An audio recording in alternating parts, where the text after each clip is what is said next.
내가 밤에 침상에서 마음으로 사랑하는 자를 찾았노라. 찾아도 찾지 못하였노라. 이에 내가 일어나서 성 안을 돌아다니며 마음에 사랑하는 자를 거리에서나 큰 길에서나 찾으려고 찾으나 만나지 못하였노라.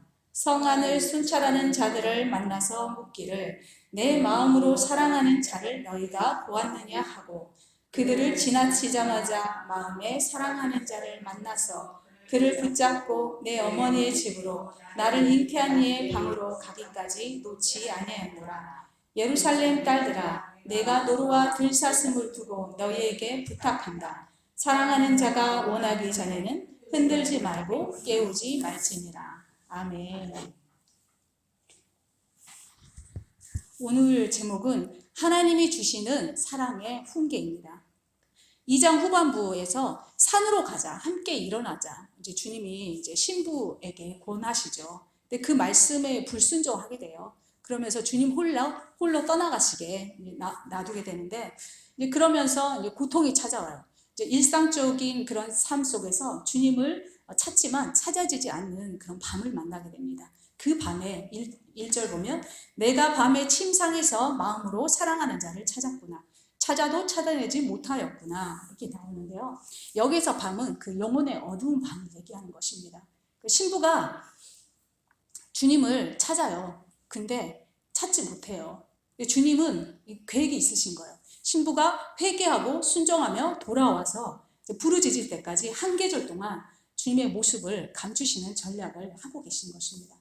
주님께서 이제 신부에게 임재를 거둬가시는 이유가 세 가지 정도가 있는데, 하나는 우리가 지난주에 들었던 것처럼 우리 삶에서 자꾸 타협하게 되는 작은 여우들, 이런 것들을 제거하시기 위한 목적이고, 두 번째는 주님의 존재가 얼마나 그래서 우리에게 필요한지 알기를 원하는 것입니다. 세 번째는 너 속에 어린 신부야, 네 속에 얼마나 나를 향한 목마름이 있는지 너 아니? 몰라요. 있는데 신부가 몰라요. 근데 그것을 깨우기 위한 하나님의 전략인 것입니다. 그래서 하나님의 임재를 거둬가시는 것입니다. 그래서 하나님의 임재를 거둬가는 것은 절대 거절이 아닙니다. 신부에게 화가 나서가 아니라 질투 때문에 그렇습니다. 야고보서 4장 5절에 보면요, 세 번역으로 하나님께서 우리 속에 살게 하신 그 영을 질투하실 정도로 그리워하신다 한 성경 말씀을 여러분은 헛된 것으로 생각하십니까? 질투의 하나님은요, 우리를 너무나 사랑하시기 때문에 더 깊은 동력, 더 진짜 내가 사랑하는 자가 너뿐만이 아니라 열방의 모든 자들을 내가 사랑하는데 그들에게 나를 좀 전해줄 수 있을 때까지, 성숙한 신부에 이르기까지, 그러나 신부가 원하지만 갈 수 없는 이를 속박하고 있는 그런 모든 것들 있죠. 거룩을 방해하고 주님과의 사랑의 교제에 깊이 들어가는 것을 방해한 것들을 주님은 제거하기를 원하시는 것입니다. 에스겔 보면요, 36장 26절에 또 새 영을 너희 속에 두고 새 마음을 너희에게 주되 너희 육신에서 굳은 마음을 제거하고 부드러운 마음을 줄 것이며, 이 말씀을 신부 속에 성취하시기 위하여서 주님은 모사와 모략을 자유자재로 사용하시는 전능하신 하나님이십니다. 못할 것이 무엇이 있겠습니까? 아가서 여정 가운데 그러나 우리가 반드시 기억해야 될 주제가 있습니다. 꼭 반드시 기억해야 합니다. 우리가 연약함 가운데서도 하나님은 우리를 기뻐하신다는 하나님의 감정입니다. 이 감정을 우리는 꼭 기억하고 있어야 되는 것입니다. 그러나 하나님이 우리가 하는 모든 일을, 우리가 어쨌든 하는 모든 일을 하나님이 인정하신다는 뜻은 아닙니다. 주님은 그렇기 때문에 전략적으로 한 계절, 단계별로 계절들을 구별하셔서 계절들을 주십니다. 그래서 우리의 삶의 영역을 계속해서 교정해 가셔요. 하나님을 이제 신부가 찾지만 만날 수 없는 새로운 경험을 1절에서 하고 있는 것입니다. 근데 이게 왜 새로운 경험이냐? 예수님께 깊은 사랑을, 감정을 느끼고 말씀의 그 달콤함을 그 안에서 삶을 계속 경영하고 있어서 날마다 기도만 해도, 말씀만 묵상해도 주님의 그 인격적으로 만남이 가능했었는데, 갑자기 거절하고 주님 홀로 가세요 하고 이제 다시 그 똑같은 패턴 안에서 살아가는데 주님을 전혀 예전과 같이 느낄 수가 없는 거예요. 만날 수가 없는 거예요. 이제 이 괴로운 시간이 다가오는 거죠. 우리 이제 신앙생활에는 밤이 오는데 밤에는 네 가지 종류가 있다고 해요. 하나의 밤은 그 주님을 알고 싶은 이 절박함으로 이제 이 한밤중에 일어나서, 이거는 그 말 그대로 밤이에요. 한밤중에 일어나서 주님께 매달리는 그 밤이라는 것입니다. 우리는 환란의 밤을 만납니다. 사울을 피해서 달아난 게 다윗, 그죠? 감옥에 갇혔던 요셉. 그런데 이들은 다 하나님의 말씀, 약속의 말씀을 붙잡고 끝까지 포기하지 않고 갔다는 것입니다. 우리에게 이제 다윗과 같은, 그리고 요셉과 같은 환란이 닥칠 수 있어요. 그러나 주님이 우리에게 주신 애초의 약속의 말씀이 있죠. 그걸 붙잡고 끝까지 가면 된다라는 것입니다. 그리고 세 번째는 실패와 유혹의 밤이 있습니다. 우리의 실패와 유혹은 날마다 이제 겪는 거잖아요. 그렇지만 이 와중에도 우리는 주님, 주님, 주님, 주님 외치면서 계속 하나님을 찾고 나가야 된다는 것입니다. 오늘 본문에 이제 아가서의 그 어린 신부 같은 상황을 우리가 만납니다. 영혼의 어두운 밤이죠. 불순종으로 하나님의 임재를 느끼지 못하는 상태를 얘기하는 거예요. 근데 이런 와중에서도요, 로렌스 형제는 10년을 수도원에 들어가서 일을 하는데 하루하루 매일매일 고갈되어 갔다고 해요. 그러나 그것을 성실하게 했겠죠. 10년을 꾸준히 했을 때 10년이 지난 그때부터 하나님의 임재가 폭발했다고 해요. 그래서 그것을 기자와 이야기를 한 것을 기자가 글을 써서 책으로 남긴 것이 하나님의 임재의 연습, 그 책이라고 하죠. 그러니까 여기서 주목해 볼 것은 우리가 이제 순종하는데도 두려움이 있어요. 그래서 그 두려움과 싸워야 되죠. 그런데 이제 여기 신부는 보면 1절에 내 마음으로 사랑하는 자야 하면서 예수님을 부르고 있어요. 이 신부는 알고 있는 거예요. 내가 삶에서 모든 영역에서 성공하지는 못하였어도 나는 주님께 주님은 나의 사랑하는 자인 것. 나는 가망 없는 위선자가 절대 아닌 것을 알고 있는 것이에요. 때로는 또 우리가 정복할 수 없는 큰 산을 만나요. 저는 이제 산 같은 게 좀 있는 것 같아요. 이 믿음과 순종을 요구하는 산 밑에 골짜기, 죽음의 골짜기예요. 뭐 죽을 것 같은 생각도 들고 그러죠. 그 골짜기에 거할지라도 신부는 자신이 하나님의 사랑을 받는 연인인 것을 아주 잘 알고 있는 것입니다. 저와 여러분에게도 항상 이 신부의 패러다임이 있기를 예수의 이름으로 축복합니다.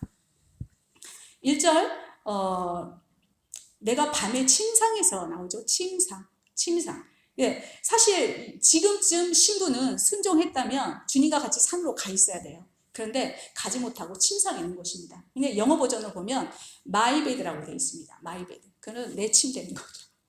내 침대에서 주님 없이 자기 홀로 있다는 거예요. 이거는 주님과의 동력이 깨진 상태를 얘기하고 있는 것입니다. 과거에 아가서 2장 3절에서 5절을 보면 신부는 익숙한 영적 훈련인 말씀과 묵상, 그리고 기도를 통해서 계속 하나님을 찾지만 주님의 임재를 느끼지 못하게 됩니다. 마이 베드에서는 없죠. 주님은 이미 베드레 산으로 가 계시죠. 이제 주님은 신부에게 새로운 차원의 더 깊은 순종을 요구하고 계신 것입니다. 그래서 임재를 거둬가신 것입니다. 사사기 8장 4절에 보면 기드온과 그 쫓는 자 300명이 요단에 이르러 건너고 비록 피곤하나 따르며, 주님의 임재를 느끼지 못하는데 계속 기도하거나 말씀을 보거나 설교를 준비하거나 진짜 고통스러워요. 그렇죠? 너무너무 고통스럽기 때문에 영적으로도 피곤하고 육적으로는 더 피곤해지는 그런 상황이, 시간은 계속 가지만 주님을 만날 수 없는 이 한계에 이제 도달하게 된다는 거예요. 근데 이 시기에 우리가 놓치지 말아야 될 것은 주님께 가까이 나가면 주님은 우리를 반드시 만나 주실 것이라는 것에 대해서 절대적으로 신뢰하기를 주님은 원하고 계세요. 야고보서 4장 8절 보면 하나님을 가까이 하라. 그리하면 너희를 가까이 하시리라. 그거 나오죠. 주님이 당신의 얼굴을 숨기실 때조차 우리가 스스로 주님을 붙잡기를 원하고 계세요. 여기 멀리 떨어져 있으면서 저 아이가 간절히 나에게 오기를 너무나 간절히 그냥 텔레파시 모든 것을 다 사용하셔서 주님은 요구하고 계신다는 것입니다. 젊은 시절 주님의 아름다움을 보고 예레미야는 하나님과의 사랑에 빠졌어요. 그래서 그 이스라엘 백성에게 다시는 예언하고 싶지 않았어요. 예언하고 싶지 않았는데 이 예레미야 20장을 보면은요, 이렇게 말해요. 주님을 사랑하게 저를 만드셨기 때문에 제가 감옥에 갈지라도 저는 주님과 이 연결된 이 끈끈한 이 사랑으로 인하여서 절대 주님을 선포하는 것을 제가 포기할 수가 없네요. 주님이라고 외치고 있습니다. 아가서 1, 2장에서 이미 주님은 신부의 마음을 예레미야와 같이 하나님과 이렇게 사랑의 끈을 완전하게 묶어 놓으셨습니다. 그래서 2절에서 드디어 신부는 일어나서 사람들이 활동하는 도시와 거리와 광장을 돌아다닙니다. 2절에 보면요. 이에 내가 일어나서 성안을 돌아다니며 마음에 사랑하는 자를 거리에서나 큰 길에서나 찾으리라 하고 찾으나 만나지 못하였구나. 거리에서나 큰 길은 안락한 침상과 안전한 벽 바깥에 있는 장소입니다. 위험과 싸움이 존재하고 치열한 영적 전투가 존재하는 곳이죠. 이제 신부는 기도만으로는 문제가 해결되지 않고 이제까지 했던 익숙한 그 경건의 훈련으로는 되지 않는다는 걸 알게 돼요. 적극적인 순종이 필요하다는 것을 깨닫게 됩니다. 주님의 임재로 달콤했던 그 예전을 떠올리면서 하나님을 향한 갈급함이 이제 절박함으로 바뀌게 됩니다.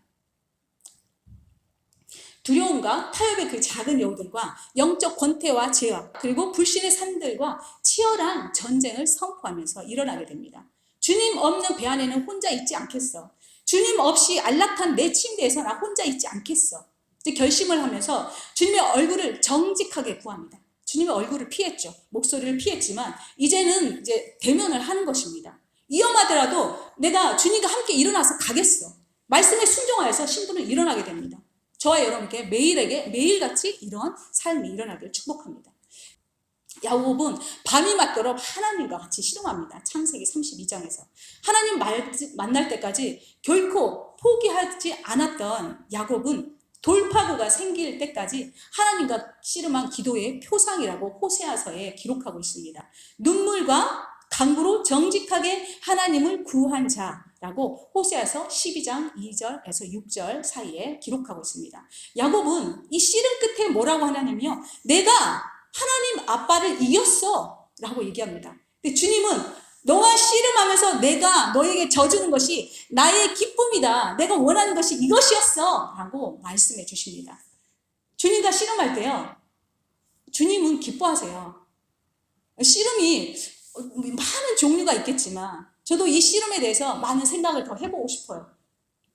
어쨌든 모든 우리의 삶 가운데서 어려움을 또 믿음의 순종을 요구하는 정말 높은 고도의 산을 만날지라도 그 앞에 우리는 씨름에 나가야 한다고 주님은 우리에게 부르고 계시는 것입니다. 4절 보면 그들을 떠나자마자 마음에 사랑하는 자를 만나서 순종하면서 주님을 정직하게 찾을 때 주님은 만나주십니다. 우리 작은 열심에 바로 응답하시는 예수님이십니다. 모습을요 오래 감추지 않으십니다. 영적인 지금 소용돌이 시기예요. 지금 우리 아가서의 이 어린 신부는 우리 안에 거룩한 침노의 열매를 이 영적인 소용돌이 시기에는 낳기도 하며 그리고 예수님을 꼭 붙잡게 되기도 하면서 또 우리 삶에 다시는 타협이 자리 잡지 못하도록 도와주기도 합니다. 타협이 다시는 없다라는 게 이 3장에서 벌써 이루어진다는 게 저는 놀라워요. 늘 타협은 또 있거든요. 네, 우리의 신앙의 여정이 반복하면서 나선령으로 천국을 향하고 있기 때문에 우리는 그러나 즐겁고 기뻐하며 감사하는 것입니다. 고통스러운 영적 싸움의 이 계절을 겪은 신부는 이제 예수님을 절대 놓치지 않겠어. 나는 절대적으로 하나님 뜻만을 위해서 살겠어. 라고 결단합니다. 그리고 사실 남은 여정의 기간 동안요. 4장, 5장, 6장, 7장, 8장까지 결코 신부는 주님을 놓치지 않습니다. 4절의 중간 부분에 가면은요. 그를 붙잡고 내 어머니 집으로 나를 잉태한 이의 방으로 가기까지 놓지 아니하였노라. 이 본문에서 예수님을요. 자기 자신의 어미의 집으로 데리고 온다라고 표현하고 있습니다. 데리고 온다는 것은 복음을 전하기 가장 어려운 곳일지라도 기꺼이 가겠다는 신부의 결단력의 그 깊이를 그 결단력 강도를 표현하고 있는 것입니다. 가장 어려울지라도 주님 가겠어요. 이제 그렇게 주님께 고백하는 것입니다. 예수님은요, 말씀하셨어요. 선지자들이 자신의 집에서는 존경받지 못한다고 말하고 계십니다. 복음을 전하는 가장 어려운 장소가 자기 집안이라는 것입니다. 자기 집. 우리도 경험하는 바죠. 가족은 손대기가 참 어렵죠. 아가서 2장, 8장 2절을 보면, 8장, 이 끝부분에 가서는요, 어린 신부는요, 이제 정말 성숙한 신부가 되어서 가장 복음 전하기 어려운 자기 어머니 집뿐만이 아니라 열방에까지 나가서 복음을 전하게 됩니다. 어미는요, 또한 교회를 상징하죠. 교인을 통해서 우리는 전도를 받고 구원을 받았죠. 우리는 교회에서 태어난 거죠, 말하자면.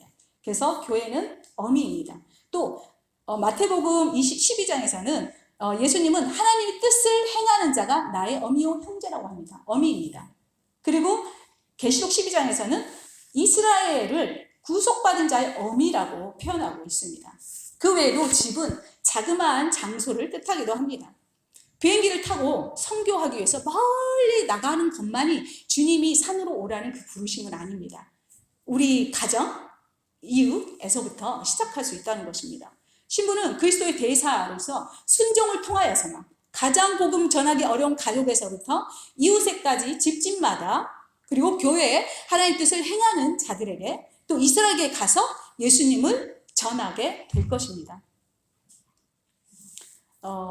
제가 이것을 한 달 전부터 보고 있었죠.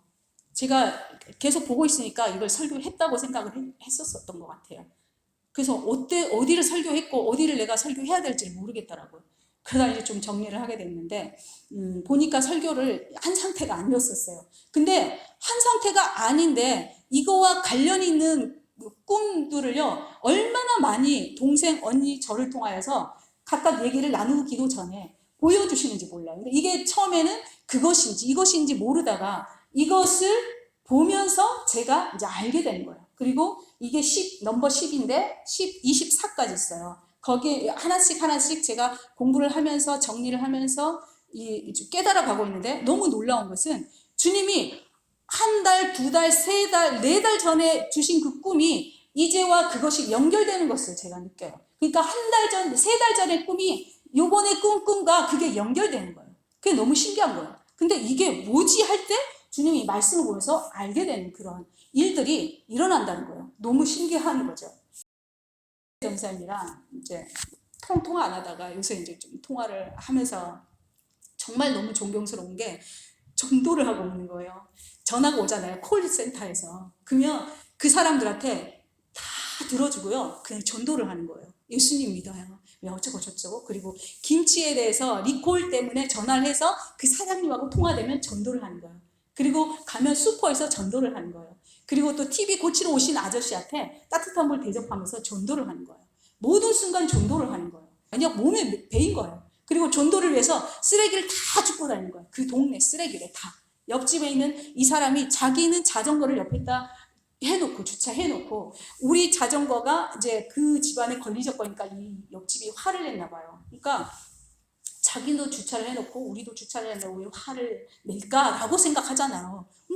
뭐 상관없어 이럴 수 있어요. 보통 사람은. 근데 복음을 위해서 자전거를 치운 거예요. 그래서 복음이 되게끔 하는데 와 맞아. 7절 보면 예루살렘 여자들아 내가 노루와 들사슴으로 너에게 부탁한다. 내 사랑이 원하기 전에는 흔들지 말고 깨우지 말지니라. 성령님은 전략적으로 다양한 영적인 계절들을 우리 신부에게 허락하세요. 그래서 신부 안에 무엇을 심기려고 하냐면 주님의 마음에 대한 새로운 계시를 계속해서 풀어주시고 확립해 나가려고 그러시는 거예요. 신부가 알고 있는 주님의 마음이 요만큼이지만 하나님이 주기를 원하시는 알기를 원하시는 주님의 마음은 너무나 크다는 거예요. 우주보다 크고 영혼부터 영혼까지 존재하는 그 하나님의 그 마음을 성령님을 알기를 원하시기 때문에 전략적으로 영적인 계절을 늘 구별하여서 신부에게 부여하신다는 거예요. 성령님은 이 신앙의 단계에 따라 신부가 더 절박하게 예수님의 그 사랑아리를 할 수 있도록 제가 사랑아리는 한지는 모르겠어요. 근데 사랑알이 비슷한 것 같기는 해요. 근데 더 절박하길 원하는데 참 더 절박하게 나가는 것이 좀 어렵습니다. 그러나 우리 성령님이 일하십니다. 계속해서 잔치상을 차려놓으시고 잔치상으로 오라 오라 부르십니다. 그래서 잔치상에서 오래오래 머물면서 주님에게서 나오는 그 사랑의 훈육, 사랑의 열매, 사랑의 그런 말씀들을 계속 먹게 하시는 것입니다. 그래서 말씀을 먹으면서 성령님을 경험하고 성령께 기도하면서 그 능력을 공부받으면서 하나님의 영원하고 강력하고 열방을 통치하는 그 동반자 신부로 성령님은 계속하여서 성장하도록 이끄신다는 것입니다. 많은 사람들이 다양한 영적 계절들을 겪어요. 겪지만 늘 그 광야 40년처럼 뱅뱅뱅 돌고 10년이 지나도 변화가 없는 그런 삶을 사람들이 너무 많죠. 그거는 이제 작은 여우들과 너무나 늘 타협을 하는 거죠. 그렇죠. 하나님 안에서 우리가 말씀 안에 깊이 들어가길 하나님은 요구하세요. 성령님은 그걸 너무나 원하세요. 단계별로 이제 다른 거죠. 그런데 삶을 여기에 투자하고 그래서 내 시간을 만들어야 돼. 만들어서 내는 것에 대해서 사람들은 너무 어려워한다는 거예요. 사실은 사역이 더 잘 되면 정반대로 저도 그랬지만 더 사역에 열심히 하는 거예요. 더 설교 준비에 어떤 주님과 만나기보다 설교를 어떻게 하면 이 사람들을 어떻게 할까 이런 쪽으로 생각을 했던 것 같아요. 근데 지금은 그런 게 너무 재미없었는데 계속했어요. 가르쳐주는 사람이 없었던 거죠. 그러나 이 설교든 묵상이든 일단 나를 향한 주님의 말씀을 찾고자 그리고 내가 변화되기를 원하고자 그 말씀 앞에 들어갈 때 주님은 길을 열어주시더라는 것입니다. 사도 요한은요 말씀의 두루마기를 먹도록 지시를 받았습니다. 요한계시록 10장 9절에서 11절에서 여기서 이제 예루살렘 여자들이 계속 나오죠. 예루살렘 여자들에게 부탁하는 것이 아가서 2장과 3장과 8장에 나와요. 근데 이제 1장과 2장에서는 성령님은 노루와 들사슴을 두고 부탁을 해요. 근데 8장에 가면 노루와 들사슴이 없습니다. 그냥 부탁합니다.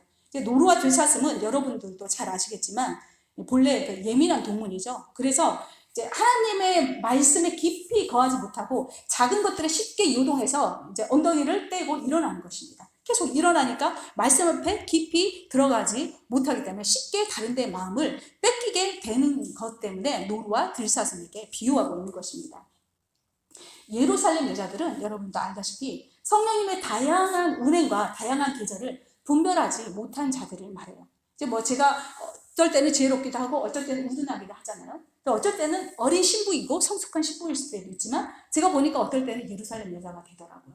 그래서 뭘 모르고 제가 하는 행동들도 나중에 보면 그랬구나 이런 것들을 이제 깨닫게 되는 거죠. 그래서 이제 성령님은 현재 주어진 영적 계절을 그리스도의 그 신부의 마음으로 지내고자 헌신된 신부를 위해서 예루살렘 여자들에게 정중하게 부탁하게 됩니다. 자신들의 의견이나 판단으로 신부를 혼란하게 하지 말고 방해하지 말라고 그렇게 말씀하고 계시는 것입니다. 이게 노루나 들사슴처럼 쉽게 마음을 빼앗기는 아직은 어린 신부입니다. 어린 신부에게는 그래서 우리는 굉장히 그 영적 민감성을 가지고 대할 필요가 있다고 얘기하고 계신 것입니다. 그래서 기도를 하시고 얘기를 신부들에게 예루살렘 여자들에게 부탁을 하고 계시는 것이죠. 주님 안에서 우리의 존재와 부르심의 여정은 개인마다 다 다릅니다. 그렇기 때문에 자기하고는 다른 어떤 여정을 가진 신부가 준비되기 전까지는 굳이 일어나야 하는 그 부담을 주지 말라고 성령님은 말씀하고 계시는 것입니다. 3장 6절을 보면요. 몰렙과 유황과 상인의 여러 가지 향품으로 향기 풍기면서 거친 들에서 오는 자가 누구인가 하면서 성령님은 아가서의 이 어린 신부를 깨우게 됩니다. 성령님이 아가서 2장 8절에서도 새로운 계절이 올 때 깨우신 것처럼 여전히 깨우실 것이라는 것입니다. 그래서 예루살렘 여자들에게 부탁하고 있는 우리 성령님을 볼 수 있습니다. 아멘. 기도하시겠습니다.